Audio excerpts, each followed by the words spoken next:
प्रणाम जय जिनेन्द्र। Welcome to the 55th class of तीर्थंकर चरित्र। और ये क्लास में हम नए तीर्थंकर चरित्र कुंतुनाथ भगवान का जीवन चरित्र हम प्रारंभ करेंगे। तो लेट्स स्टार्ट विथ मंगलाचरण।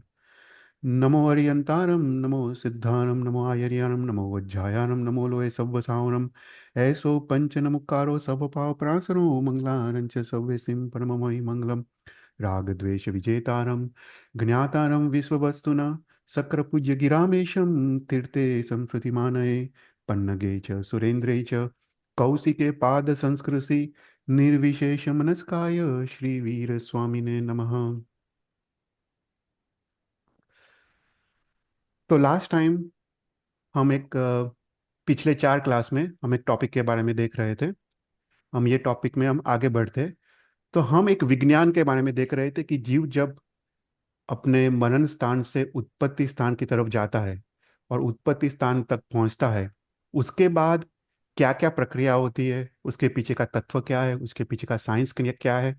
तो उसमें काफ़ी सारे ग्रंथों का हमने समावेश किया है। तत्वार सूत्र है, कर्म ग्रंथ है, फिर उसके बाद दंडक है, आदि अनेक विषयों को लेके यहाँ पे हमने समावेश किया है। तो हम लास्ट लास्ट टाइम हम एक टॉपिक के बारे में देख रहे थे कि जीव जब अपने मनन स्थान से उत्पत्ति स्थान की तरफ जाता है, तो आयुष्य कर्म के हिसाब से उसके नाम कर्म की उसकी प्रकृति उदय में आती है। राइट, नाम कर्म एक अत्यंत महत्वपूर्ण कर्म है, स्पेशली जीव की गति के लिए। और उत्पत्ति स्थान में उसके कौन से कर्म उदय में आते हैं। right? तो हमने देखा कि 4 प्रकार का आयुष्य कर्म है: देवगति आयुष्य कर्म, नरक गति आयुष्य कर्म, तिर्यंच और नारक गति आयुष्य कर्म। right? और ये जो आयुष्य कर्म है, वो जो आयुष्य कर्म उदय पे आता है, उसके हिसाब से ही नाम कर्म की प्रकृतियां उदय में आती है। तो शास्त्र कहता है कि ये जो भी नाम कर्म है, जो भी प्रकृति है, टोटल 103 प्रकृति है, वो सभी सत्ता में है। प्राय करके, प्राय शब्द इसलिए यूज किया है कि तीर्थंकर नाम कर्म जनरली सत्ता में नहीं होता है, बाकी सभी नाम कर्म उसके सत्ता में होते हैं। तो ये सभी अनंत काल के भव भ्रमण में ये सभी नाम कर्म की प्रकृतियां उसने बंद किया है, अर्थात वो सत्ता में है। पर जो भी आयुष्य कर्म उसने बांधा है, जो भी आयुष्य कर्म उदय में आता है, उसी प्रकार से उस प्रकार के नाम कर्म उदय में आते हैं। अगर कोई और नाम कर्म उदय में आता हो तो उसका प्रदेश उदय होता है, पर आयुष्य कर्म के हिसाब से ही नाम कर्म का विपाक उदय होता है। तो हमने लास्ट टाइम हमने नाम कर्म के बारे में देखा था। तो नाम कर्म क्या है पहले हमने समझा था, इसको हम ब्रीफली देख लेते हैं। कि जैसे एक चित्रकार है, चित्रकार कोई पेंटिंग बनाता है, तो हर एक पेंटिंग अलग अलग होती है। उसी प्रकार से नाम कर्म जीव को एक इंडिविजुअल आइडेंटिटी, एक पहचान देता है। जैसे किसी को लंबा बनाता है, किसी को शॉर्ट बनाता है, किसी को रूपवान बनाता है, किसी को कदरूपा बनाता है। हर एक जीव का अंग उपांग जो है उसकी साइज अलग होती है, जो फेस होता है वो भी अलग होता है। तो ये सब क्यों होता है? तो बोलते हैं ये सब नाम कर्म के हिसाब से होता है। तो ये तो एक समझने के लिए है। पर जो नाम कर्म की जो शास्त्रीय डेफिनेशन है, जो कर्म ग्रंथ में दी है, वो ऐसी है कि जो जो पर्याय, देव गति का पर्याय, नरक गति का पर्याय, मनुष्य या तिर्यंच गति का पर्याय को भोगने के लिए जो कर्म जीव को दबाए, नमाए, उसको नाम कर्म कहते हैं। राइट, तो वो टेक्निकल डेफिनेशन है। तो हमने सबसे पहले पिंड प्रकृति के बारे में लास्ट टाइम देखा था। पिंड, पिंड मतलब समूह, जिसके भेद हो सकते हैं, प्रभेद हो सकते हैं, उसको पिंड कहते हैं। तो हमने लास्ट टाइम 14 प्रकार के पिंड प्रकृति को देखा, और उसके जो भेद है वो 3 प्रकार से भेद है: 75, 65 और 39। आज हम आगे देखेंगे, पर सबसे पहले हम पिंड प्रकृति के बारे में ब्रीफली रिवाइज कर लेते हैं। तो ये 14 प्रकार की पिंड प्रकृति है: गति, जाति, शरीर, उपांग, बंधन, संघाटन, संघयन, संस्थान, वर्ण, गंध, रस, स्पर्श, आनुपूर्वी और वियोग गति, ऐसा करके 14 प्रकार की पिंड प्रकृति है। मतलब ये 14 प्रकार की जो नाम कर्म है, उसके पेटा भेद, उसके प्रभेद हो सकते हैं। तो हमने देखा कि गति के 4, जाति के 5, ऐसा करके करके टोटल सब डिविजन्स के साथ 65 प्रकार की पिंड प्रकृति है। तो एक क्लासिफिकेशन में 65 है, अभी एक गर्गर्षि ऋषि करके आचार्य भगवंत हो गए, उसने जो बंधन नाम कर्म है, उन्होंने 5 के बदले 15 भेद दिखाए। उस अपेक्षा से 75 क्लासिफिकेशंस प्रभेद होते हैं पिंड प्रकृति के। फिर दूसरी अपेक्षा से ऐसा है कि जो शरीर नाम कर्म है, वो 5 प्रकार के शरीर नाम कर्म है, उसमें बंधन और संघाटन जो जो जो 5 5 के भेद है, उसको शरीर में ही इंक्लूड कर दिया है। तो उसमें 10 कम हो गए। फिर उसके बाद जो वर्ण गंध रस और स्पर्श है, उसको फर्दर क्लासिफाई नहीं किया है। तो वर्ण एक, गंध एक, रस एक और स्पर्श एक, तो ऐसा करके एक एक एक एक, एक क्लासिफाई किया है। तो अगर उस प्रकार से हम उसका डिविजन्स हम सोचे तो 26 कम हो जाती है, तो टोटल उसके भेद 39 होते हैं। राइट। तो पिंड प्रकृति एक अपेक्षा से 39 है, एक अपेक्षा से 65 है और एक अपेक्षा से 75 है। तो ब्रीफली देख लेते हैं। तो पहला हमने देखा गति नाम कर्म। गति मतलब क्या? गति मतलब शास्त्रीय डेफिनेशन मतलब गम मतलब गमन करना। तो जिस प्रकार का आयुष्य कर्म बांधा है, उस प्रकार का गति नाम कर्म उदय में आता है।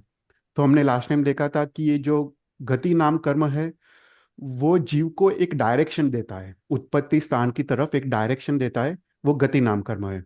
तो अगर नरक गति आयुष्य कर्म बांधा हो, तो नरक गति नाम कर्म उदय में आता है, and so on and so fourth. फिर सेकंड प्रकार का देखा कि जाति नाम कर्म। जाति मतलब एक इंद्रिय, बे इंद्रिय, तेन्द्रिय, चौंद्रिय और पंचेंद्रिय जाति। तो अगेन जिस प्रकार का आयुष्य कर्म बाधा हो, अगर देव नारक का मनुष्य का आयुष्य गति बाधा हो, जो पंचेंद्रिय जाति नाम कर्म उदय में आता है। अगर तिर्यंच का आयुष्य बांधा हो, तो एक इंद्रिय से लेके पंचेंद्रिय को भी प्रकार का जाति नाम कर्म उदय में आ सकता है। तो ये जाति नाम कर्म क्या है? तो यहाँ पे कहते हैं जाति मतलब समान चैतन्य की प्राप्ति, जिससे हम एक समान शब्द व्यवहार कर सकते हैं। जैसे हम कह सकते हैं कि ये तेन्द्रिय है, ये चौरिंद्रिय है, ये पंचेंद्रिय है। ये जो समान शब्द व्यवहार कर सकते हैं, उसको जाति कहते हैं। तो जाति मतलब, यहाँ पे लिखा है कि जाति मतलब इंद्रिय की प्राप्ति नहीं। जो जैसे एक इंद्रिय है तो स्पर्शेंद्रिय की प्राप्ति नहीं, क्योंकि स्पर्शेंद्रिय की प्राप्ति तो अंगोपांग नाम कर्म से होता है। पर जाति मतलब समान चैतन्य की प्राप्ति।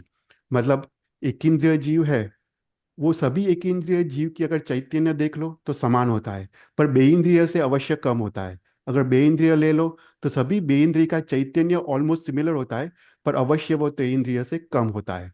तो उस अपेक्षा से कहा है कि जाति नाम कर्म। राइट। फिर उसके बाद हमने देखा थर्ड पिन प्रकृति है, वो शरीर नाम कर्म। तो शरीर किसको कहते हैं? जो नाश होने वाला स्वभाव हो उसको शरीर कहते हैं। जिसमें वृद्धि हानि, पुद्गलों का चय उपचय हो, उसको शरीर कहते हैं। उस अपेक्षा से आत्मा प्रदेश का भी विस्तार होता है और संकोच होता है, उसको शरीर कहते हैं। तो शरीर हमने देखा था 5 प्रकार के होते हैं: औदारिक, वैक्रिय, आहारक, कार्मण और तेजस। तो जिस प्रकार का आयुष्य बांधा हो, उस प्रकार का शरीर नामकर्म उदय में आता है। अगर तिर्यंच और मनुष्य का बांधा हो, तो औदारिक शरीर नामकर्म उदय में आता है। उसके साथ साथ कार्बन और तेजस तो उदय में होता ही है। अगर देवगति नरक गति का बांधा हो, तो वैक्रिय नामकर्म उदय में आता है, साथ साथ में कार्बन और तेजस भी उदय में आता है। तो हमने देखा था कि मैक्सिमम जो शरीर नामकर्म में एक साथ उदय में आ सकते हैं वो 4 है। जो औदारिक शरीर वाले मनुष्य तिर्यंच है, जिसके पास वैक्रिय लब्धि है या आहारक लब्धि है, वो वैक्रिय नाम कर्म भी उदय में आता है और आहारक नाम कर्म भी उदय में आता है। पर एक ही साथ मैक्सिमम 4 नाम कर्म उदय, शरीर नाम कर्म उदय में आ सकते हैं। पांचों 5 एक साथ उदय में नहीं आ सकते, क्योंकि हमने इसका रीजन देखा था कि वैक्रिय जो शरीर की रचना होती है, वो उसका उपभोग प्रमथ दशा में होता है। और जो आहारक शरीर की जब रचना होती है, उसका उपभोग अप्रमथ दशा में होता है, मतलब 7th गुण स्थानक में ही उसका उपभोग हो सकता है। इसका अर्थ है कि एक साथ जीव दोनों लब्धि होने के बावजूद वैक्रिय और आहारक का उपभोग एक साथ नहीं कर सकता। तो एक साथ मैक्सिमम 4 शरीर ही उदय में आ सकते हैं। तो उसने पहला देखा औदारिक शरीर। औदारिक मतलब उदार। तो उदार मतलब 3 अपेक्षा से उदार है। सबसे पहले औदारिक शरीर की जो अवगाहना है, मतलब उसकी जो साइज है वो सबसे बड़ी है। फिर उसके बाद ये शरीर सबसे तेजस्वी है तीर्थंकरों की अपेक्षा से। और थर्ड शरीर कि वैक्रिय शरीर में सुख संपत्ति होती है, पर मोक्ष रूपी लक्ष्मी तो मात्र औदारिक शरीर से ही प्राप्त होती है। इसलिए सबसे उदार शरीर है वो, उसको औदारिक शरीर कहा गया है। फिर दूसरा वैक्रिय शरीर हमने देखा कि वैक्रिय शरीर देवनारक को होता है, तिर्यंच और मनुष्य को भी लब्धि प्रत्यय ये शरीर हो सकता है। तो ये शरीर जो छोटा बड़ा हो सकता है, दृश्य अदृश्य हो सकता है, हल्का हैवी आदि हो सकता है, उसको वैक्रिय शरीर कहते हैं। तो वैक्रिय शरीर की जो जिसके पास लब्धि है वो अपने से अलग एक उत्तर वैक्रिय शरीर बना सकता है। तो देव नारक तो स्वभाव से भव प्रत्यय बनाते हैं, पर मनुष्य तिर्यंच भी लब्धि प्रत्यय से ये शरीर की रचना कर सकते हैं। फिर हारक शरीर के बारे में देखा कि ओनली चौथ पूर्व महात्मा, उसमें भी सभी चौथ पूर्व नहीं, जो चौथ पूर्व महात्मा के पास आहारक लब्धि है वही हारक शरीर की रचना करते हैं। वो एक हाथ रूप दिव्य शरीर बनाता है जो स्फटिक जैसा सुंदर होता है, और वो भगवान के पास भगवान की रुद्धि देखने के लिए, भगवान का समोसरण देखने के लिए, या कोई सूक्ष्म उसको संदेह हो उसके निवारण के लिए, या कोई बड़ा जीव दया या शासन का काम के लिए ये आहारक शब्द की रचना करते हैं। What blueberries do to your love handles? Are smoothies a good option? They are probably one of the biggest poisons. Okay, तो हमने देखा जो आहारक शरीर है उसका जो जगन्य और उत्कृष्ट काल है, दोनों अंतर्मुहूर्त है, राइट। पर पूरे भव चक्र में, एक भव में ये आहारक शरीर वो मैक्सिमम कोई भी जीव 2 बार बना सकता है, पर पूरे भव चक्र में मैक्सिमम 4 बार ही कोई भी जीव ये आहारक शरीर की रचना कर सकता है। फिर उसके बाद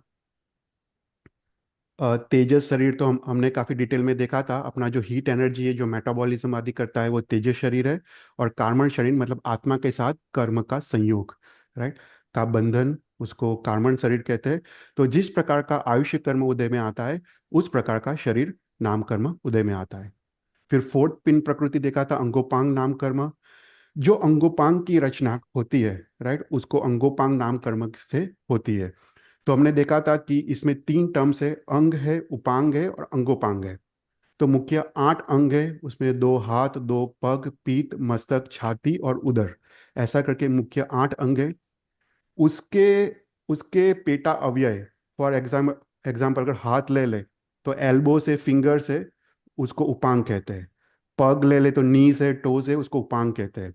मस्तक ले ले तो आंख कान नाक आदि उसको उपांग कहते हैं। और उपांग के भी पेटा अव्यय उसको अंगोपांग कहते हैं।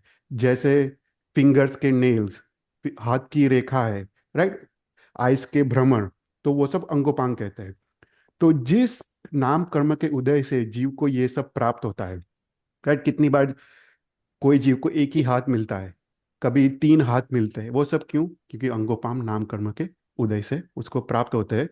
तो ये 3 प्रकार के कर्म हैं, औदारिक अंगोपांग, वैक्रिय अंगोपांग और आहारक अंगोपांग। कार्मण और तेजस में तो अंगोपांग होते नहीं है। फिर उसके बाद हमने देखा बंधन नाम कर्म। देखो, बंधन नाम कर्म एक एक साइंस है कि जो भी जीव जब पैदा होता है उत्पत्ति स्थान में, तो आहार ग्रहण करता है, आहार ग्रहण करके वो शरीर और इंद्रिय आदि की रचना करता है, राइट। अगर औदारिक शरीर है तो 7 धातु की रचना करता है, उसमें हाड़का, मांस, रुधिर,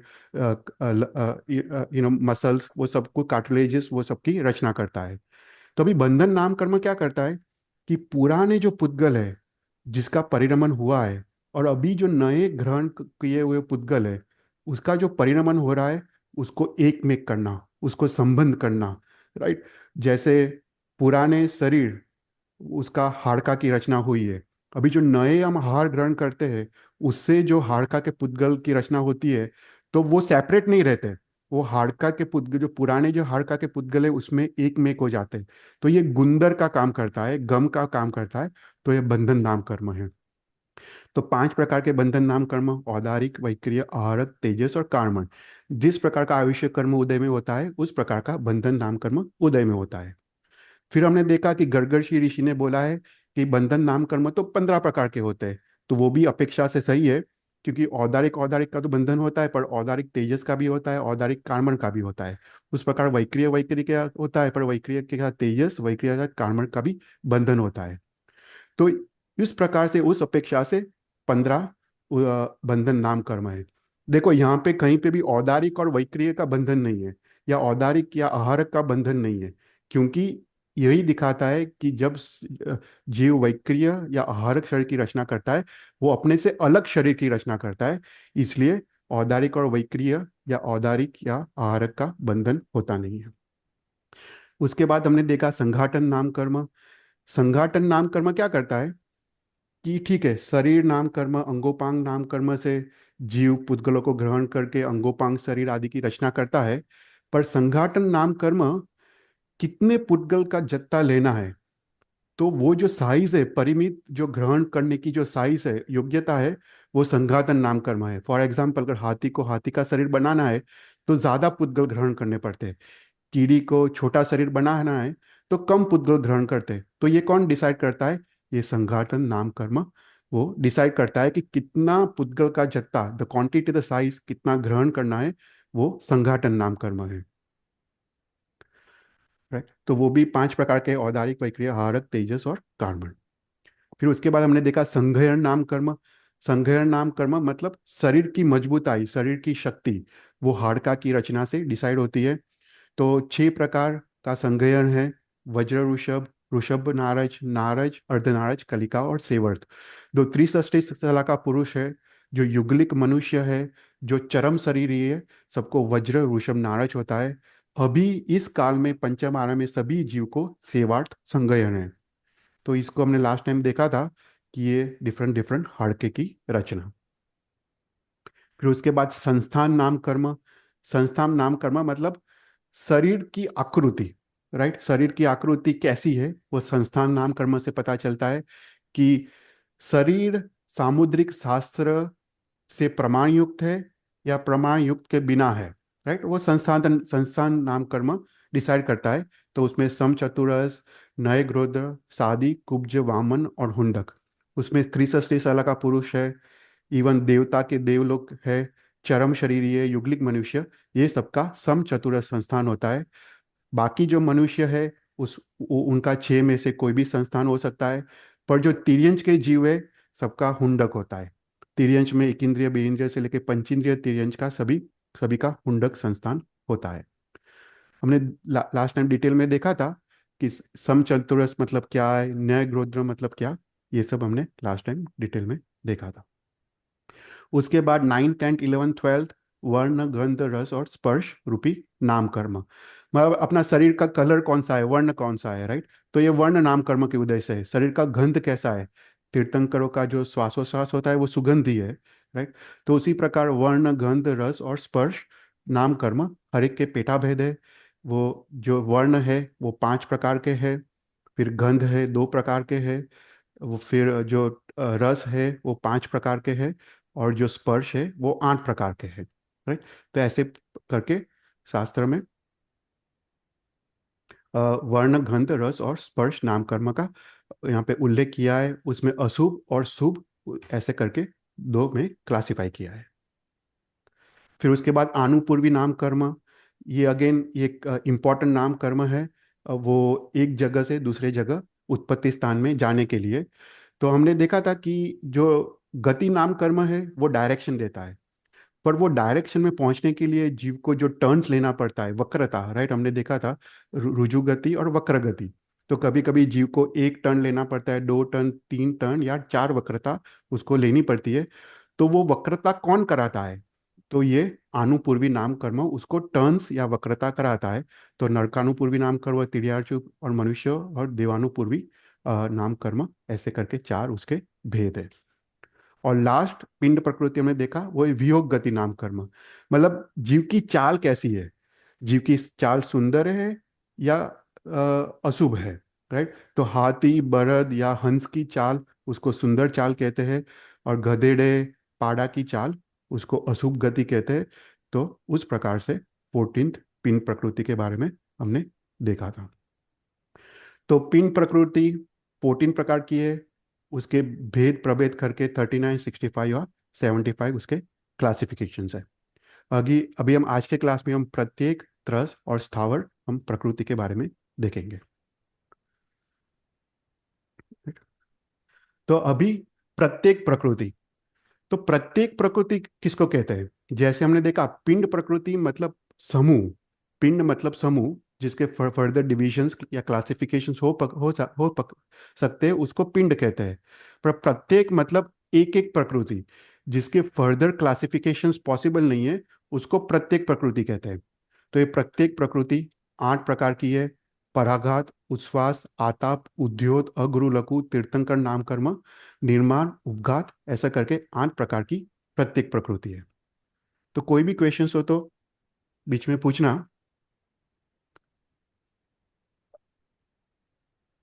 तो सबसे पहले प्रत्येक प्रकृति है पराघात नाम कर्म। तो ये पराघात नाम कर्म क्या है? तो पराघात नाम कर्म से जीव तेजस्वी बनता है, ओजस्वी बनता है, या प्रभावशाली या प्रतापी बनता है। देखो, जैसे अगर कोई जीव है जिसको ये पराघात नाम कर्म उदय में आता है, वो जीव अगर जैसे राजा के दरबार में जाए, तो राजा या मंत्री भी शोभ पावे, उसका पराभव न कर पाए, ऐसा एक अद्भुत नाम कर्म है, उसको पराघात नाम कर्म कहते हैं।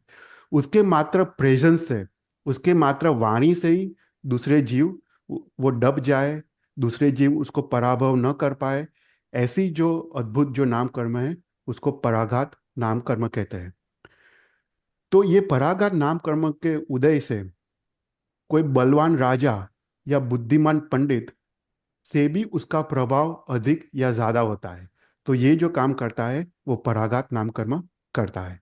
तो पहली जो प्रत्येक प्रकृति है वो है पराघात नाम कर्म। दूसरी प्रत्येक प्रकृति है उच्छ्वास नाम कर्म। उच्छ्वास नाम कर्म क्या करता है? जीव जब श्वासोश्वास लेता है, वो श्वासोश्वास की क्रिया वो सुख पूर्वक ये कर्म के उदय से कर सकता है। तो ये जो उच्छ्वास नाम कर्म है वो ध्रुवदायी है। ध्रुवदायी मतलब हर एक जीव को अवश्य उदय में होती है। कोई भी प्रकार का आयुष्य बांधा हो, पर ये उच्छ्वास नाम कर्म अवश्य उसको उदय में अवश्य होता है, कि जिसके कारण वो जी सकता है, जिसके कारण वो श्वासोश्वास वो ले सकता है, उसको उच्छ्वास नाम कर्म कहते हैं। राइट। तो जब जीव 6 प्रकार की पर्याप्ति पूर्ण करता है, उसमें वो फोर्थ जब श्वासोश्वास पर्याप्ति पूर्ण करता है, उसके बाद ये श्वासोश्वास नाम कर्म उदय में आता है, और वो लाइफ टाइम के लिए ये उदय में रहता है। तो वो है उच्छ्वास नाम कर्म। फिर थर्ड प्रकार का प्रत्येक नाम कर्म है वो है आताप नाम कर्म। तो आताप नाम कर्म क्या है? कि खुद का शरीर शीतल है, पर दूसरों को उष्णता गर्मी देता है, उसको आताप नाम कर्म कहते हैं। तो ये आताप नाम कर्म मात्र सूर्य विमान में जो पृथ्वी कायमय बादल जीव है, उसमें ही ये आताप नाम कर्म का उदय है। और कहीं पे भी सृष्टि में 14 राजलोक में कोई और जीव को ये आताप नाम कर्म का उदय नहीं होता है। तो स्वयं का शरीर शीतल है, पर दूसरों को गर्मी देता है, उसको कहते हैं आताप नाम कर्म। तभी क्वेश्चन होता है, राइट? अग्नि काय के जीव है, वो भी दूसरों को उष्णता गर्मी देता है, तो उसको आताप नाम कर्म का उदय नहीं है?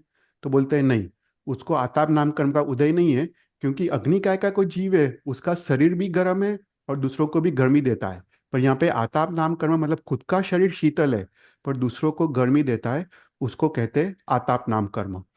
जो अग्निकाय का जीव है, उसका जो गर्मी देने का जो स्वभाव है, उसका जो स्पर्श नाम कर्म है, उसके कारण उसको उष्ण स्पर्श नाम कर्म का उदय है। हमने जैसे स्पर्श का 8 प्रकार के नाम कर्म देखे, उसमें से उसका उष्ण स्पर्श नाम कर्म उदय है, इसलिए वो गर्मी देता है, नहीं कि आताप नाम कर्म के उदय से। और उसका जो कलर है जो लाल, तो वो लोहित वर्ण नाम कर्म का उदय है, उसके कारण वो लाल दिखता है।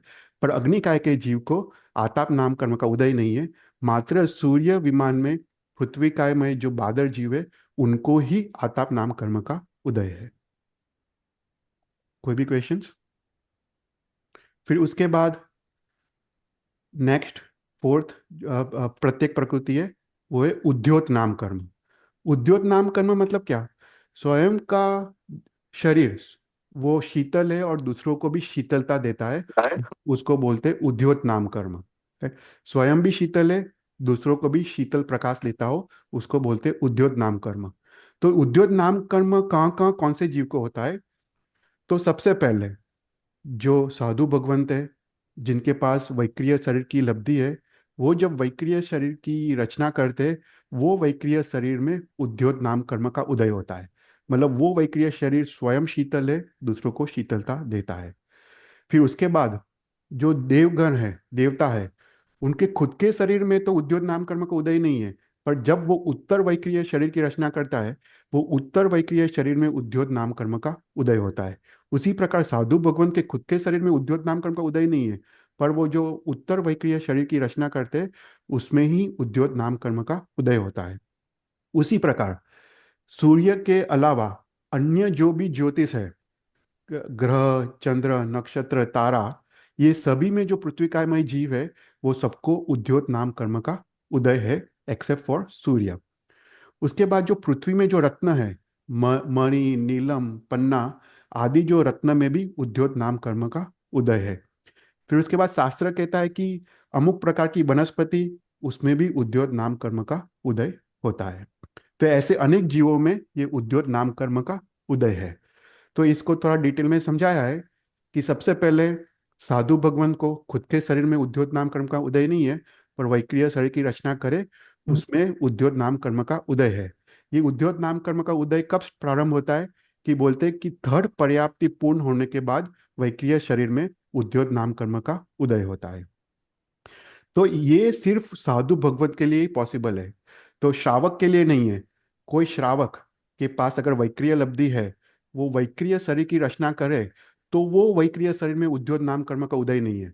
पर ओनली अगर साधु भगवंत वैक्रिय शरीर की रचना करे, तो वो वैक्रिय शरीर में उद्योत नाम कर्म का उदय है।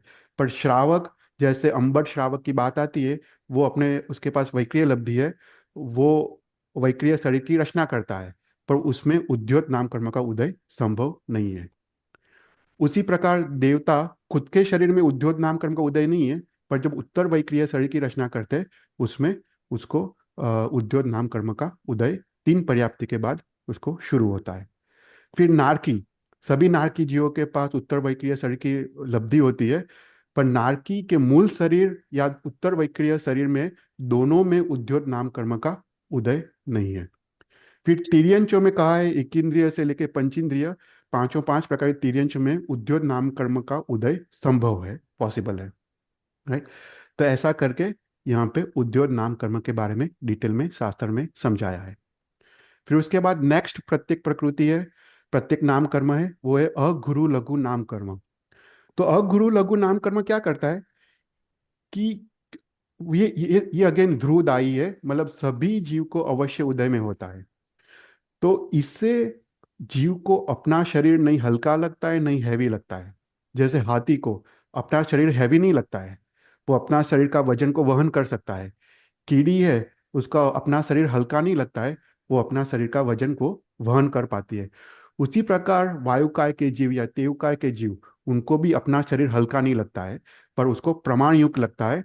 उसका कारण है अगुरु लघु नाम कर्म, ये ध्रुवदायी है, सबको अवश्य उदय में होता है। फॉर एग्जाम्पल, कोई मनुष्य है, मनुष्य बहुत खा रहा है, अगर वो उसका वजन बढ़ गया, राइट, अगर उसका वजन बढ़ गया पर उसके खुद के आत्मा को वो शरीर का जो वेट है, उसको उसको ज्यादा या कम नहीं लगता है, उसको अवश्य उठने बैठने में तकलीफ होती है। वो तो उसको असातावेदनीय कर्म का उदय है। पर उसको खुद को अपना जो शरीर है, उसका वेट इंक्रीज हुआ है, पर फिर भी उसको अपना शरीर का वजन वहन करने में उसको उसको तकलीफ नहीं होती है, उसको नहीं हैवी लगता है, नहीं हल्का लगता है। तो ये है अगुरु लघु नाम कर्म के उदय से। फिर नेक्स्ट जो सबसे उत्कृष्ट जो कर्म है 103 नाम कर्म में से, वो है तीर्थंकर नाम कर्म। तीर्थंकर नाम कर्म पूर्वज के तीसरे भव में उसका बंध होता है, जब वो विष स्थानक तप की आराधना करता है और भाव से सभी जीव करो शासन रसी की भावना करता है, तो ये तीर्थंकर नाम कर्म जीव निकाचित करता है। ये तीर्थंकर नाम कर्म जब जीव निकाचित करता है, उसके बाद एक अंतर मुहूर्त में ही उसका उदय शुरू हो जाता है। ओके, ये याद रखना है। पूर्व के तीसरे भाव में ये तीर्थंकर नाम कर्म का बंद होने के बाद अंतर मुहूर्त में उदय शुरू हो जाता है, पर ये उदय प्रदेश उदय है। ओके, उदय शुरू होता है पर उसका फल नहीं मिलता है, क्योंकि वो प्रदेश उदय है। पर तीर्थंकर नाम कर्म का विपाक उदय, वो तो केवल ज्ञान प्राप्त होने के बाद ही उसका विपाक उदय शुरू होता है। पर ये तीर्थंकर नाम कर्म है जिसके कारण भगवान उसको 34 अतिशय, इंद्र महाराज 8 प्रतिहारियों की रचना करते, वाणी के 35 गुण की प्राप्ति होती है, वो ये तीर्थंकर नाम कर्म से प्राप्त होता है। तो ये तीर्थंकर नाम कर्म केवल ज्ञान के बाद जब उदय में आता है, उसका उसका विपाक उदय शुरू होता है। और उसके बाद वो तीर्थ की स्थापना करते, चतुर्विध संघ की स्थापना करते, मोक्ष मार्ग का प्रारंभ करते और अनंत जीव मोक्ष में जाते हैं। और भगवान जब उपदेश देते हैं, वो प्रक्रिया से ही ये कर्म का क्षय होता है।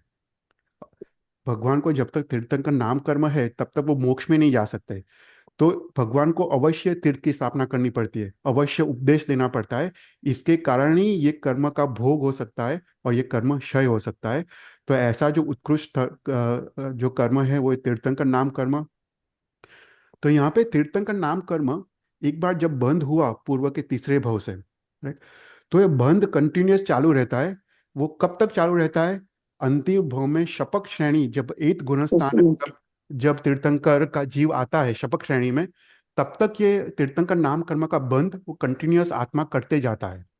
उसका बंध है, प्रदेशोदय भी है, विपाकोदय नहीं है। विपाकोदय तो केवल ज्ञान प्राप्त होने के बाद ही विपाकोदय शुरू होता है। तो यहाँ पे थोड़ा डिटेल में समझाया है कि कोई जीव है, जैसे कृष्ण, श्री कृष्ण, उसने तीर्थंकर नाम कर्म तो बांधा है, पर उसने नरक का आयुष्य पहले से बांधा है। तो वो जीव अवश्य नरक में जाता है। तो उस समय जीव जब नरक में जाता है, उसके अंतर्मुहूर्त पहले और नरक में उत्पन्न होने के बाद अंतर्मुहूर्त, एक एक अंतर्मुहूर्त तक, एक अंतर्मुहूर्त बाद में, उस समय तीर्थंकर नाम कर्म का बंध नहीं होता है, क्योंकि वो जीव मिथ्यात्व दशा में होता है। ये समझते हैं कि पहले अगर तीर्थंकर ने, जीव ने तीर्थंकर नाम कर्म के बंध पूर्व नरक का आयुष्य बांध लिया है, तो वह नरक में तो अवश्य जाएगा श्री कृष्ण जैसा। तो उस समय मरने से एक अंतर्मुहूर्त पहले और मरने के एक अंतर्मुहूर्त बाद तक उसका दशा मिथ्यात्व दशा है, और उसके कारण वो तीर्थंकर नाम कर्म का बंध नहीं करता। पर अगर वो नरक में ना जाए, अगर वो देवलोक में जाए, तो कंटिन्यूअस उसको तीर्थंकर नाम कर्म का बंध उसका चालू का चालू रहता है।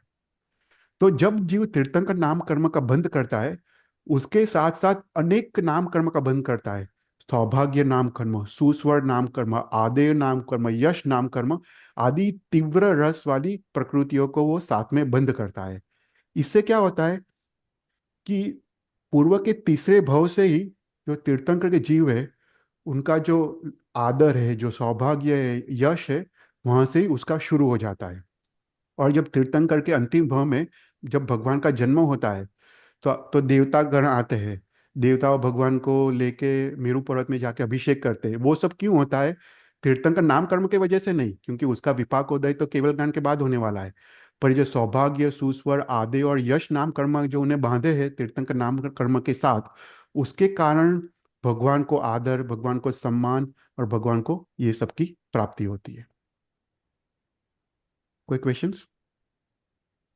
उसके बाद नेक्स्ट है निर्माण नाम कर्म, सेवंथ। तो निर्माण नाम कर्म क्या करता है?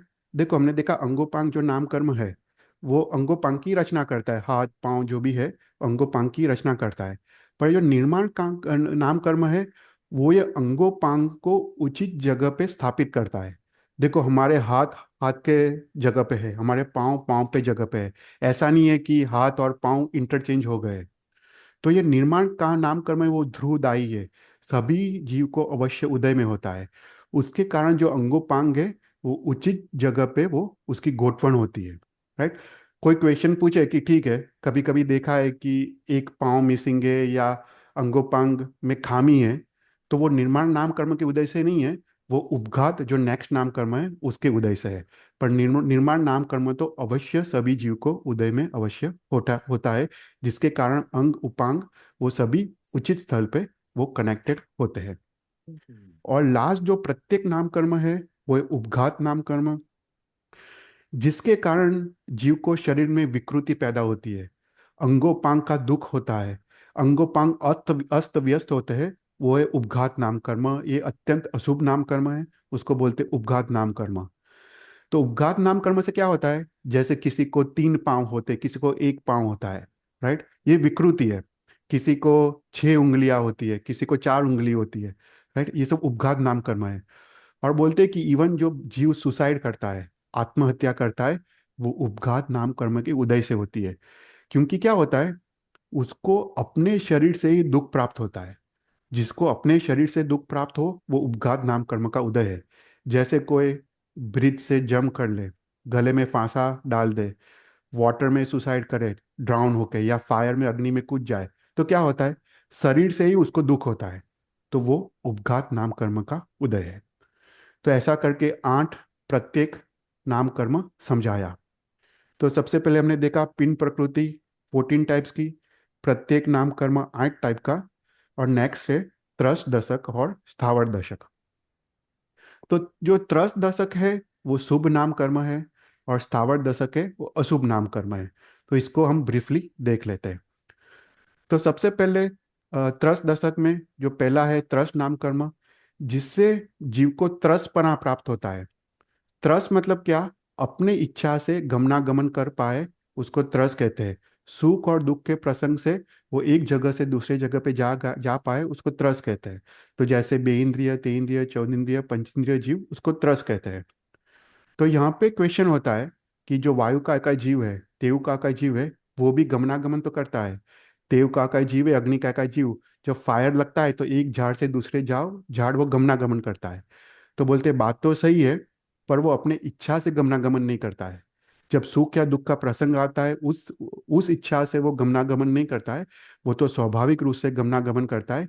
इसलिए जो वायु या तेयु का जीव है, उसको वायु का या तेयु का जीव है, उसको गति त्रस करके कर्म ग्रंथ में नाम लिया है। वो लब्धि त्रस नहीं है, मैं उसको त्रस का लब्धि नहीं है, पर वो गति त्रस है। वो इच्छा के बिना ही गमनागमन करता है। तो बेइंद्रिय, तेइंद्रिय, चौनिंद्रिय, पंचेंद्रिय, वो त्रस नाम कर्म का उदय है। और सभी जो एक इंद्रिय जीव है, वो स्थावर नाम कर्म का उदय है। तो स्थावर नाम कर्म मतलब क्या, कि सुख दुख की प्राप्ति के बावजूद वो एक जगह से दूसरी जगह वो गमनागमन न कर पाए, उसको स्थावर नाम कर्म कहते हैं। तो सभी एक इंद्रिय के जीव, उसको स्थावर नाम कर्म का उदय होता है। कोई भी क्वेश्चंस? फिर दूसरे त्रस दशक और स्थावर दशक में है बादर नाम कर्म, और उसके ऑपोजिट सूक्ष्म नाम कर्म। तो बादर नाम कर्म मतलब हम जो जीव को अपनी आंखों से या कोई इंस्ट्रूमेंट से देख पाए, उसको बादर कहते हैं। असंख्य जीव का शरीर इकट्ठा हो और हम देख पाए, जैसे पोटैटो है, वो बादर निगोद के जीव है, राइट। तो उसको बादर नाम कर्म कहते हैं कि हम वो जीव को हम देख पाए। और सूक्ष्म नाम कर्म मतलब कोई भी इंस्ट्रूमेंट द्वारा, कोई भी अपने आंखों द्वारा वो जीव को देख ना पाए। तो ये सूक्ष्म नाम कर्म पृथ्वीकाय, अपकाय, तेवकाय, वायकाय, वनस्पतिकाय सबको होता है। तो सूक्ष्म पृथ्वीकाय, सूक्ष्म अपकाय, सूक्ष्म तेवकाय, सूक्ष्म वायकाय और सूक्ष्म वनस्पतिकाय जो निगोद के जीव है, वो उसको सूक्ष्म नाम कर्म का उदय होता है। फिर उसके बाद है पर्याप्त और अपर्याप्त। हमने इसके पर्याप्ति के बारे में काफी डिटेल में देखा था। पर ये नाम कर्म के उदय से है। जो जीव अपनी सभी योग्य पर्याप्ति पूर्ण कर ले, उसको पर्याप्त नाम कर्म कहते हैं या लब्धि पर्याप्त कहते हैं। और जो जीव अपने पर्याप्ति के पूर्ण किए बिना ही पहले उसका मरण होता है, उसको अपर्याप्त कहते हैं। ओके। तो पर्याप्त और अपर्याप्त नाम कर्म। फिर उसके बाद नेक्स्ट है साधारण और प्रत्येक। प्रत्येक मतलब एक शरीर में एक जीव, उसको प्रत्येक नाम कर्म कहते हैं। तो इसमें वनस्पति काय के अलावा सभी जीव प्रत्येक है, पृथ्वी काय, अपकाय, तेवकाय, वावकाय। और वनस्पति काय में दोनों है, प्रत्येक है और साधारण है। और बेइंद्रिय से लेके पंचेंद्रिय सभी प्रत्येक है, मतलब अपना खुद का शरीर है, इंडिविजुअल शरीर है, उसको प्रत्येक कहते हैं। साधारण में मात्र साधारण वनस्पति काय के जीव है, जो निगोद के जीव है, वो साधारण है। मतलब एक बॉडी में अनंत जीव एक बॉडी को शेयर करे, उसको साधारण कहते हैं। फिर उसके बाद स्थिर और अस्थिर नाम कर्म। तो ये स्थिर और अस्थिर नाम कर्म है, वो ना ही शुभ है ना ही अशुभ है, राइट। पर उसको स्थिर को त्रस दशक में कंसिडर किया है, अस्थिर को स्थावर दशक में कंसिडर किया है। पर टेक्निकली वो नाइदर शुभ है नाइदर अशुभ है। तो स्थिर नाम कर्म क्या करता है, कि अपने शरीर में जो हाड़ के दांत जो है, उसकी जो स्थिरता है उसको प्रदान करता है, राइट। अपने शरीर में जैसे हाड़का है, वो हाड़का नीचे नहीं आ जाता है, जहाँ पे है वहाँ पे ही रहता है।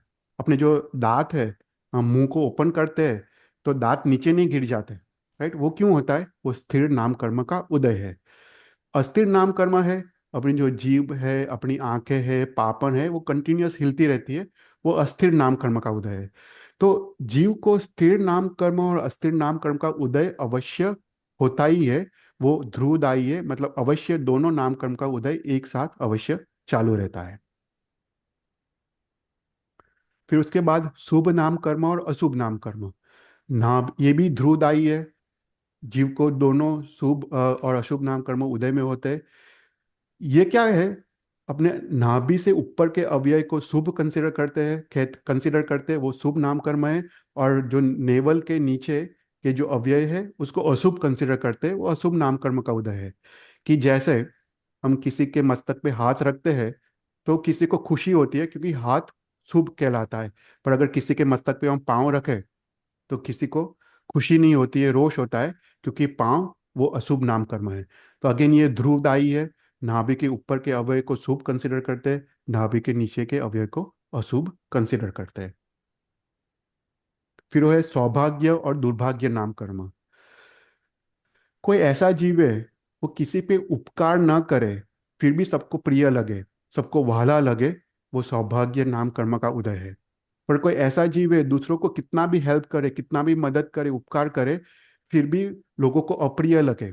जैसे गधेड़ा है, गधेड़ा कितना भी मेहनत करे, कितना भी उपकार करे, फिर भी उसको गाली ही पड़ती है, तो गधेड़ा को दुर्भाग्य नाम कर्म का उदय है। राइट। तो सौभाग्य वो शुभ कर्म है त्रस दशक में, और दुर्भाग्य वो स्थावर दशक में है। फिर सुस्वर और दुस्वर नाम कर्म। तो सुस्वर नाम कर्म क्या है, जिसको अपनी वाणी की मधुरता प्राप्त होती है। कोई अच्छा सिंगर है तो उसको सुस्वर नाम कर्म का उदय है।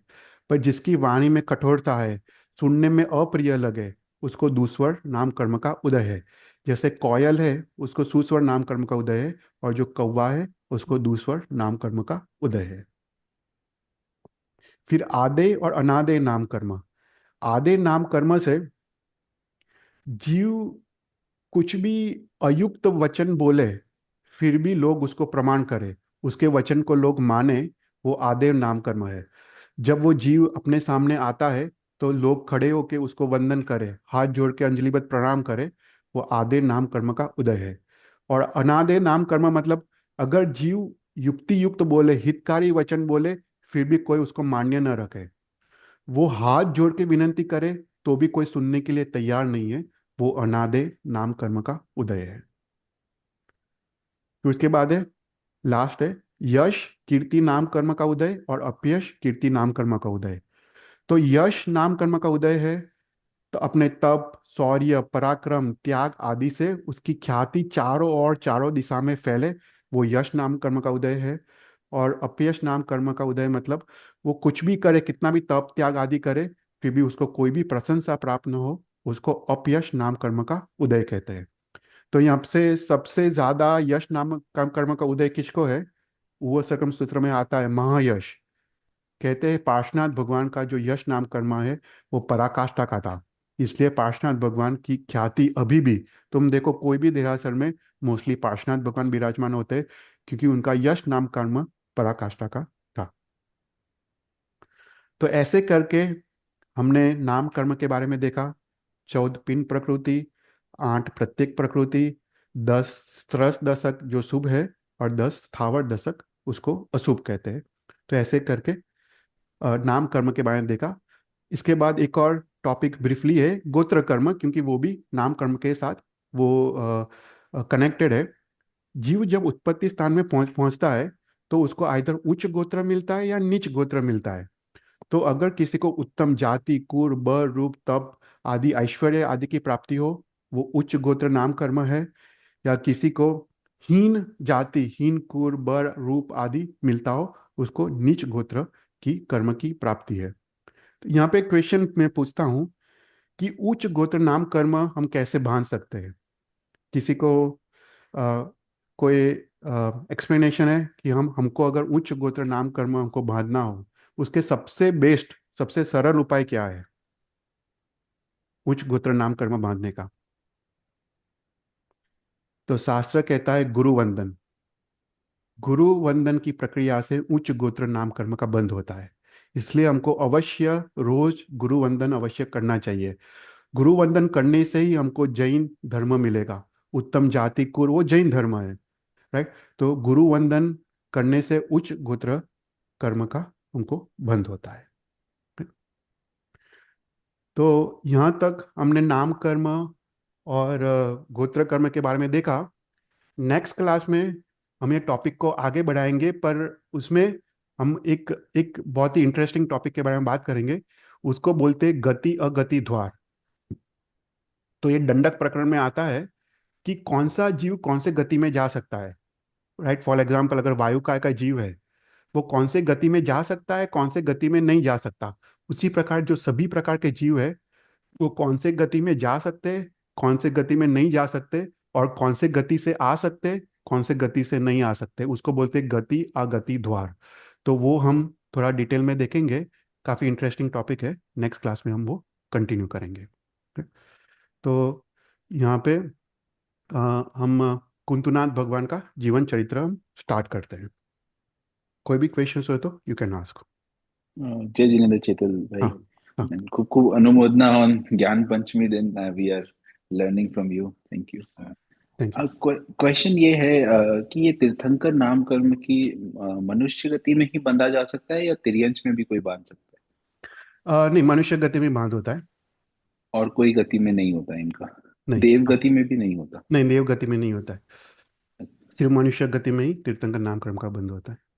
अच्छा, एक और चीज क्वेश्चन था, मे बी थोड़ा सा अनरिलेटेड भी हो, हम्म। कि जब तीर्थंकर निर्वाण प्राप्त करते हैं हम्म। तो क्या उनके साथ कौन से शरीर होते हैं? क्या उनके पास ज्ञान होता है उस टाइम जब वो सिद्धशिला में होते हैं? ज्ञानावर्णीय कर्म या कुछ वैसे राइट, ज्ञान राइट। होता है उनको? नहीं, अच्छा क्वेश्चन है। तो जब तीर्थंकर भगवान केवल ज्ञान प्राप्त करते हैं, राइट, तो उसमें चार घाती कर्म का क्षय करते हैं।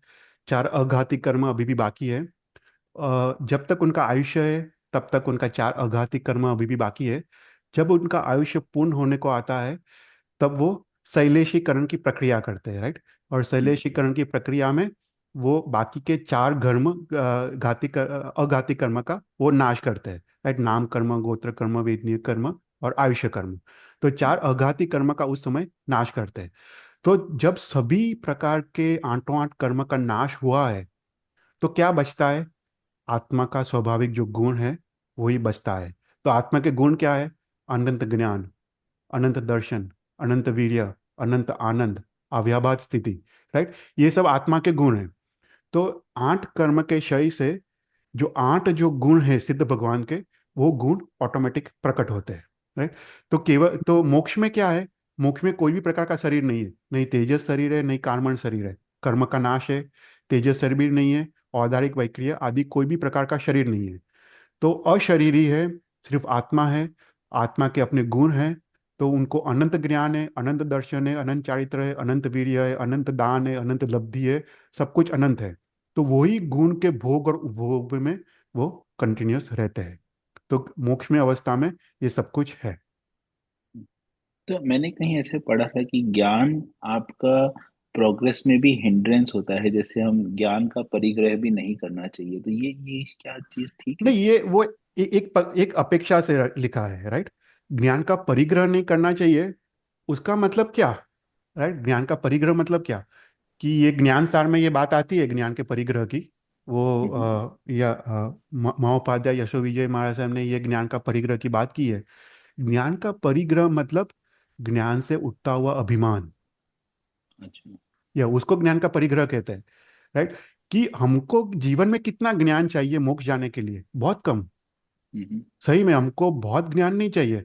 हमको अगर एक सूत्र का भी ज्ञान आ जाए और उसका जीवन में इम्प्लीमेंटेशन आचरण आ जाए, राइट, तो मोक्ष हो हम्म। जाए। एक इड़ियावीय सूत्र का भी ज्ञान आ जाए ना, तो भी मोक्ष हो जाए। तो यहाँ पे लिखा है ज्ञान सार में, महोपाध्याय यशो विजय लिखता है कि ज्ञान का परिग्रह भी नहीं करना चाहिए। मतलब ज्ञान तुम पढ़ते जाओ, पढ़ते जाओ, पढ़ते जाओ, पर आचरण ही ना हो, हम्म। तो क्या है? ज्ञान का परिग्रह कहते हैं उसको। तो अच्छा। उससे अभिमान पैदा होता है, विषय कषाय पैदा होता है, उस अपेक्षा से लिखा है, राइट। कि हमको ओके। मोक्ष जाने के लिए तो हमको ज्ञान की परिणति सम्यक होनी चाहिए। ज्ञान आवश्यक नहीं है, ज्ञान की परिणति जो सम्यक रूप से होती है वो आवश्यक है, राइट। ज्ञान तो हम कितना सारा ज्ञान लेते हैं, राइट। हम्म। हम टीवी में भी ज्ञान इंफॉर्मेशन मिलती है, हम बुक्स भी पढ़ते हैं, इंजीनियरिंग भी पढ़ते हैं, मेडिकल पढ़ते हैं, सभी ज्ञान हम लेते हैं। हम्म। पर ये ज्ञान खुद मिथ्या या सम्यक तो नहीं है। वो ज्ञान का परिग्रह है। राइट, क्योंकि हम्म। ज्ञान खुद मिथ्यात्व या सम्यक्त्व ज्ञान नहीं होता है। पर ज्ञान की परिणति मिथ्या या सम्यक्त्व होती है। मतलब वो ज्ञान को ज्ञान, ये ज्ञान फॉर एग्जाम्पल, कोई तुमको बोले कि रात्रि भोजन करना चाहिए, तो वो ज्ञान का भी सम्यक परिणति पॉसिबल है। कि तुम सोचो कि ये गलत लिखा है, तो वो सम्यक परिणाम हुआ। हम्म। ज्ञान तो ज्ञान है, ज्ञान की परिणति सम्यक होनी चाहिए। तो ज्ञान का परिग्रह मतलब सिर्फ कोरा ज्ञान, अच्छा। परिणति बिना का ज्ञान। आत्मा में अच्छा। उसकी परिणति हो तभी उसको आत्मा के गुण उससे प्रकट होते हैं और दोष का नाश होता है। तो उस अपेक्षा से बात की है। Thank you. Thank you. हाँ, थैंक यू। ये अच्छा क्वेश्चन था। तो विल स्टार्ट विद कुंतुनाथ भगवान जीवन चरित्र, 17 तीर्थंकर है। In this very Jambu Dweep, in the eastern विदे, in the Avaravat province, which surpassed heaven in beauty, in the capital city called Khadgi, King Sivaha was the receptacle of virtues, the crest of leaders in justice. He was like a mountain of justice, like an axe to crime, very intelligent. His mind was difficult for even the experts to penetrate. The excellence of his army and treasure was like that of a Sakra. His energy and strength was like a Indra. He himself, like the ocean, did not cross the boundary of morality. Powerful, he held the world also within the bounds of morality. The sound of his bow was like a charm for destroying enemies, like a charm for protecting the earth. He ruled the earth for justice only and not for the wealth. He experienced pleasures of sansar without rag and asakti, like a sadhu bhagwant, consuming food. One day, feeling extreme disgust with existence, he went to Acharya Bhagwan called Samvar and took Diksha, which was like the boundary of the ocean. Observing strict vows, Mahavrats, he acquired the Tirthankar Nam Karma by means of Aradhana of the Sthanaks, devotion to Aryant. In the course of time, he died, possessing Samyak Darshan and Samyak Jnana, and engaged in Subh Dhyan and became Dev in the Vaimanik Devlok called Sarvartha Siddh. Now in the Bharat Kshetra, in this very Jambudvip, there is a great city called Hastinapur. In the royal palaces, in the houses of people, in the gateways and other places, all that was filled with the images of Aryans, like the sky with the planets. Sura, like the new sun in the brilliance, was king in the city. Dharma alone dwelt constantly in his heart like a second Atma, but wealth and love remain outside like a body. He subdued the Bharat Kshetra by his splendor. He did not become angry at anyone, and he protected the earth. The moon's light, the moon lights up everything without harshness. His wife was called Shri, like Shri Devi of Sakra, the embodiment of beauty, grace, and virtue, endowed with spotless conduct. She, fair faced, dripping nectar in her speech, looked like a stream of nectar or like a goddess of the moon. She, whose body was faultless, moved and spoke very slowly, the wife of him like a Hansi of Rajhans. King Sura, observed in unhindered happiness, enjoyed pleasures with the queen like a Dev in the heavenly palace. Now Srinvasa's Jeev completed its life of 33 Sagaropams in the palace Sarvasidh. His Jeev fell on the ninth day of dark half of Shravan, the moon being in Kritika, and descended into Shri's Garbh. A white four-tusked elephant, a bull the color of a night blooming lotus, a lion with a high mane, Lakshmi, beautiful with sprinkling, a five-colored wreath of flowers, a full moon, a shining sun, a flagstaff with a banner, a full golden pitcher, a pool filled with lotuses, an ocean with high waves, a palace made of jewels, a lofty heap of jewels, a smokeless fire. She saw these 14 great dreams. At dawn, the king explained the dreams described by the queen. According to these dreams, your son will be both Chakravarti and Tirthankar. Then, in 9 months, 7.5 days, on the 14th day of dark half of Radha, the moon being in Kritika, the planets being in Uch Sthiti, Queen Shri bore a son marked with gold, golden, complete with all favorable marks. For a moment, there was a comfort to all the Narkis and the light in the three worlds. Then the thrones of Shakra and other Indras shook. The 56 Dikkumaris approached instantly like servants at the shaking of their thrones and performed the birth rites. Sakra became fivefold and took Bhagwan to Mount Meru, and 63 Indras did Abhishek with water from sacred places. Sakra sat Bhagwan on Ishan's lap and did Abhishek and did puja, etc., and began to praise him aloud with a stuti. Today, the waters of Sid Samudra Ocean, lotus, and water of lakes Padma, herbs of the mountain Sudra Himvant, flowers of garden Bhadrashala, sandalwood from the ground foot of Malaya, and have their purpose accomplished by means of Abhishek to you. The power of all the devs has its purpose accomplished by celebrating the festival of your Janma Kalyanak. Today, Meru, adorned by you, has become the most important mountain. Today, it has become a sacred place. Today, eyes have become eyes, hands have become hands by seeing and touching you. Today, our Adhignan was fruitful since we made our Janma Mahotsav after knowing your birth. O Jineshwar, just as you were in my heart today at the time of your Abhishek, may you be within my heart for a long time. After praising the Bhagwan in these words, Sakra took him and quickly went to Hastinapur and put him at Queen Sri's side. His son's birth festival was celebrated also by King Sura, or rather, the world had continuous festival because a Tirthankar had arisen.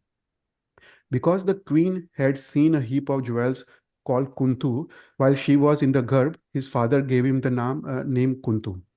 Sucking nectar put in the thumb by Sakra, Bhagwan gradually grew up 35 Dhanushya tall. After his father's command, he married princess at a proper time. It is not possible to destroy Bhogavali karma otherwise. When 23,750 years had passed since the birth, Bhagwan took kingdom at his father's command. When equal number of years had passed with Bhagwan as a ruler, the Chakra jewel appeared in his armory. The son of Sura, the object of worship by the world, worshipped the Chakra jewel. For the noble always show courtesy even to the servants. Following the Chakra jewel, Bhagwan conquered in turn the king of Magad and the kings of Vardhman and Prabhas. He himself conquered the Devis of Sindhu and Kritamala. The prince of Mount Vaidhyadya and the district of the Sindhu conquered by the generals.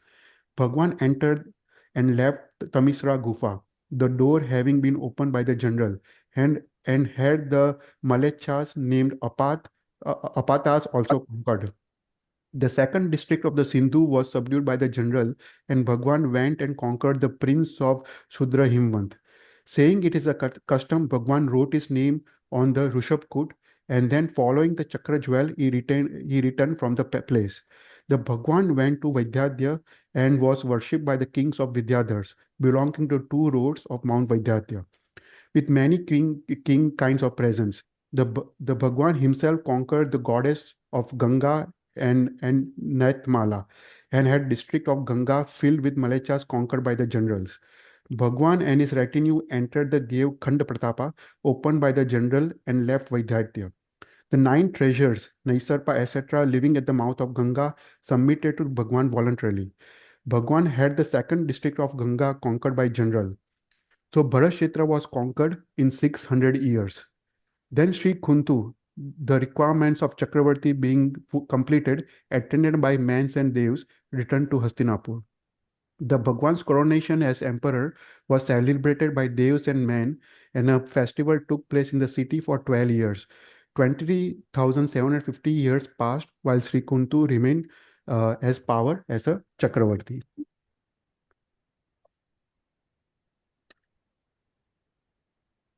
Reminded by the Lokantik Devs, found a Chaturvid son, the Bhagwan gave gifts for a year and the kingdom to his son. Bhagwan, whose departure festival was held by the kings and devs, went to Sahasraman Van in Palki called Vijay. Bhagwan entered the garden, which was delightful with jasmine and lotuses. Bhagwan got out of the Palki, abandoned the ornaments, and became a sadhu together with 1,000 kings. While observing a 2-day fast, on the fifth day of black half of Vaishaka, In the afternoon, the moon being in Kritika, he attained the fourth knowledge called Manoparagnan. On the next day, Bhagwan broke his fast with the kheer on the house of the king uh, Vyagrasena in the city Chakrapura. The five things of stream of treasure, etc., were made there by the Devtas. But a platform of jewels was made by Vagrasena on the place of the Bhagwan's feet. Free from attachment, wandered like a wind, Bhagwan wandered over the earth for 16 years as an ordinary sadhu. One day in his wandering, he came to Sahasraman Van and stood in Pratima, under a tilak tree. Observing Chhat Tap, Bhagwan's Keval Gyan appeared from the destruction of Ghati Karmas on the third day of bright half of Chaitra, the moon being in Kritika. The four Nikayas of Dev, um, Jyotish, Vyantar, Bhuvanpati, and Vaimanik, with their Indras, came immediately and made Samosaran adorned with three walls. Setting his feet on the golden lotus, moved by the Devtas, the Bhagwan entered Samosaran by the east door. There, the teacher of the world, the Dharma Chakravarti, did Pradakshina of the Chaitya Vruksh, which was 420 Dhanushya tall, saying Namo Tithasa. Bhagwan sat down facing east, on the eastern lion throne, on the Sinhasan beneath it. By his power, the Vyantars at once created such images of the Bhagwan in the three other directions. The Chaturvid Sangh stood at the proper places, and the animal within the middle wall, and the vehicle within the lowest one. When the prince of the Kurus knew that Bhagwan was in the Samosaran, he came, bowed, and sat down with folded hands behind Sakrendra. After bowing to Bhagwan again, the Indra of Saudharma and the prince of Kurus began to do stuti with joy in their hearts. We praise you, teacher of fourfold dharma, four-bodied and four-faced Bhagwan, of the fourth object of mankind, which is moksha. You took off 14 jewels of attachment and put on the three jewels, Samyak Darshan, Samyak Jnana, Samyak Charitra. You win the heart of everyone, yet you are free from affection. You, the color of heated gold, resembling the moon, are meditated on. Though free of interest, you are powerful. Though you are meditated on by others, you are abode of meditation. Though surrounded by crores of devta, you possess solitude. You show love for everyone, yet you are free from love yourself. Though poor, you are for the supreme wealth of the world. Homage to you, protector whose power is impossible to perceive, whose form is unknown, blessed on the 17th Arihant. You are an inconceivable wishing gem of man. May I always continue to reverence, praise, and meditation of you. Enough of other wishes. After this stuti, Indra and the king of Kurus stopped, and Sri Kuntunath Bhagwan delivered the Deshna. This ocean of birds, terrifying from its 84 lakhs of yonis, is certainly the source of great pain. Purity of mind, that is powerful from the victory over five senses, is a vessel of crossing the ocean. Purity of mind alone is an unextinguished light showing the path to moksha. When purity of mind exists, the virtues which were non-existent become existent. If purity of mind is not there, virtues which once existed become non-existent. Therefore, it alone must be practiced by intelligent people. Whoever practices tap for the purpose of moksha without cultivating purity of mind, they are trying to swim the ocean without a boat. To a sadhu Bhagwan who is meditating and is devoid of purity of mind, is like a mirror to a person devoid of eyes. A wavering mind, like a wind, tosses person somewhere else, practicing tap, wishing to go to moksha. The Rakshas of mind, wandering unchecked, fearlessly, falls into a whirlpool of worldly existence.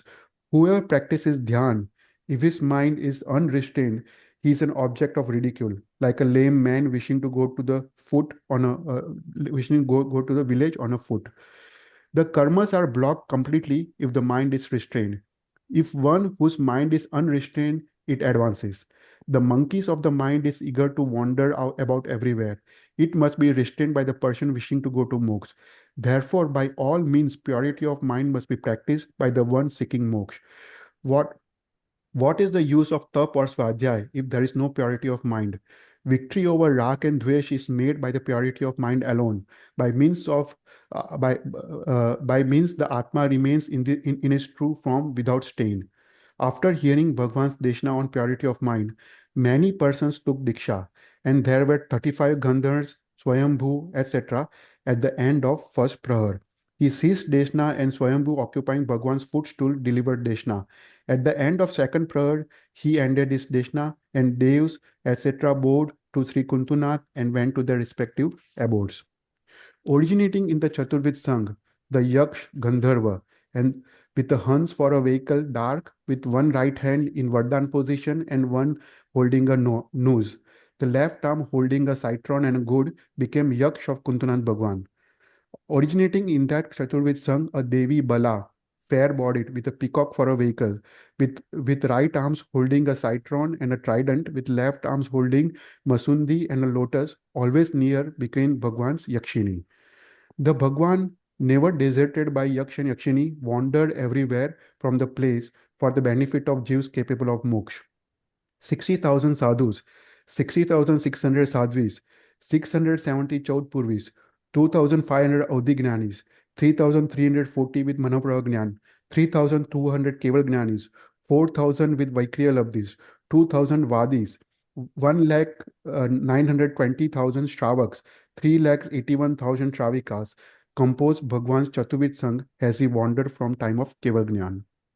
When 23,734 years had passed from the time of his Keval Gnan, knowing that it was time for his moksha, Bhagwan went to Mount Samit Sikar and began Ansan with 1,000 munis.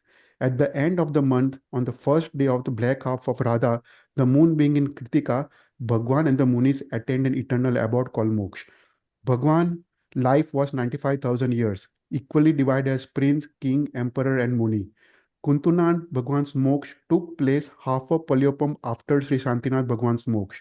The Nirvan Kalyanak of the Supreme Lord was held by the Indras and the Devatas, and the teeth, bones, etc. were taken to their respective abodes for worship properly.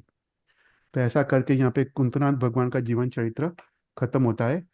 Next class में हम 18 तीर्थंकर और नाथ भगवान का जीवन चरित्र start करेंगे. तो कोई भी क्वेश्चंस हो तो you can any question.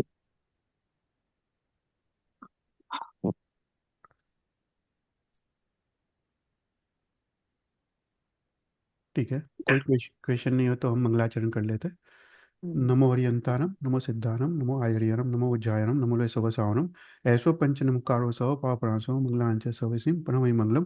Gene आज्ञा विरुद्ध बुलायो तो मिच्छा करता. Thank you. मिच्छामि दुक्कडम. Thank you Thank Chaitul. you. Thank you. खूप खूप अनुमोदना. થેન્ક યુ ચેતલભાઈ, ખૂબ ખૂબ અનુમોદના. થેન્ક હવે યુ. નેક્સ્ટ ટાઈમ આપણે બધા જોઈન થઈશું આમાં. હા, થેન્ક યુ. જય જિનેન્દ્ર. જય જિનેન્દ્ર. જય જિનેન્દ્ર. હું રિમાઇન્ડ કરીશ બધાને, સારું. હા, એટલે જેટલાનું ઓળખું છે એટલે હા, ના, બીજા ના, બરાબર. બધાનું તો હા. મને નથી ના ના, ખબર. જેટલા થાય. દક્ષા ને ઇન્દિરા ને બધાને કરીશ રિમાઇન્ડ. હા, હા, યા, સારું, સારું. ચોક્કસ યા. ચાલો, જય જિનેન્દ્ર. જય જય જિનેન્દ્ર. જિનેન્દ્ર. યા.